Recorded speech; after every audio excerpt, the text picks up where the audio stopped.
Al-Quds জিহাদের মাধ্যমে মুক্ত হবে, কিন্তু এই জিহাদের দরজা কেউ এসে আপনার জন্য খুলে দিবে না। আসমান থেকে ফেরেশতা নেমে এসে আপনার জন্য জিহাদের দরজা খুলে দিবে না।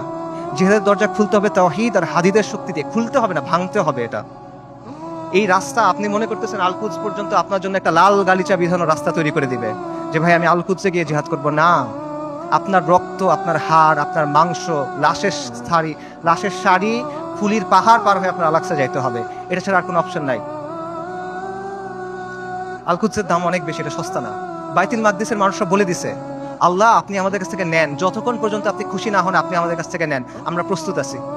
এই কথাটা যখন আমরা বলতে পারবো এবং এই কথার উপর যখন আমরা আমল করতে পারবো, যখন আমরা বলবো ইয়া আল্লাহ আপনি নেন, ততক্ষণ পর্যন্ত নেন যতক্ষণ আপনি সন্তুষ্ট না হন, তারপর আপনি আমাদেরকে আল-আকসা দেন, তখন আল-কুদস আপনি মুক্ত করতে পারবেন, রাগ পর্যন্ত পাবেন না।